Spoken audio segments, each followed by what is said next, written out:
All right, let's take a look at how changing pressure affects equilibrium. So pressure has a measurable effect on a system only when gases are involved and only when the chemical reaction produces a change in the total number of gas molecules in the system. When the pressure is changed, the system will shift to try to return the pressure back to where it was as best as it can. So a couple different ways that we can change pressure. We can add or remove reactants or product gases. And that is going to be thinking about it kind of like the Q versus K. But I can also change the size of the container. That one's a little bit trickier because you got to remember the relationship between pressure and volume. They're inversely related. So if the volume goes up, the pressure goes down. If the volume goes down, the pressure goes up. Now, let's consider what happens when we increase the pressure on a system in which N2O4 and NO2 are at equilibrium by decreasing the size of the container. N2O4 is a colorless gas and NO2 is a dark brown gas. So we'll start off with a syringe at a higher volume, so the pressure is a little bit lower. We got a nice light brown in there. It's at equilibrium. I push the plunger in the syringe down, which is going to lower the volume, increase the pressure. It's going to get darker brown because I'm going to take all these molecules that are making it light brown and concentrate them into a smaller area. So it'll be a darker brown. And we're not at equilibrium anymore. All of a sudden, the pressure went up. So to reach equilibrium, the system wants to reduce the pressure. Since pressure is proportional to the moles of gas present, the reaction is going to shift in the direction with less gas to reduce the pressure. So if I look on my reactant side, I have one molecule of gas, one N2O4, and on my product side, I have two molecules of NO2.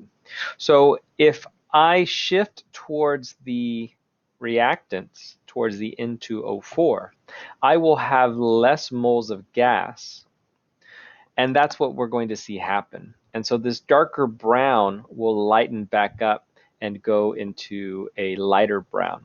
I'll show you a video, I'll link a video in a note so that you can see that happen, but in the opposite. So again, the pressure will increase when I change the volume down. The system is going to want to decrease that pressure.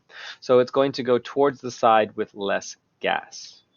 Now, let's consider a second reaction where we have N2 plus O2 reacts to make 2NO. This is an example of a process where changing the pressure will have no effect on the equilibrium because there's the same number of moles of gas on both sides. I have one molecule of N2 and one molecule of O2 for two total molecules of gas on the reactants, and two molecules of NO for two total molecules of gas on the products. So this one will have no effect when I change the pressure. It'll stay about the same. So here are your example problems. Again, I recommend that you pause it, you write down answers before moving on, and then take a look at the answers afterwards and see how you did. So we're going to consider the reaction of carbon with water to make carbon monoxide and hydrogen gas. So here's the answer.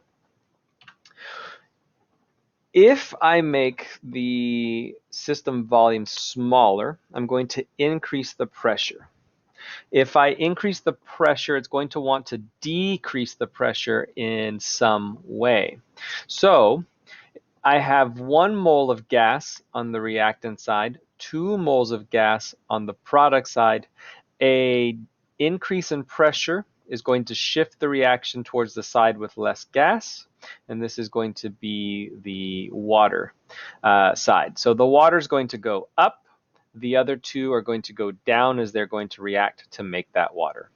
The second part of the question is what happens if I change the amount of carbon? And it's actually a trick question. No change will occur. Carbon is a solid and it's not present in the equilibrium expression.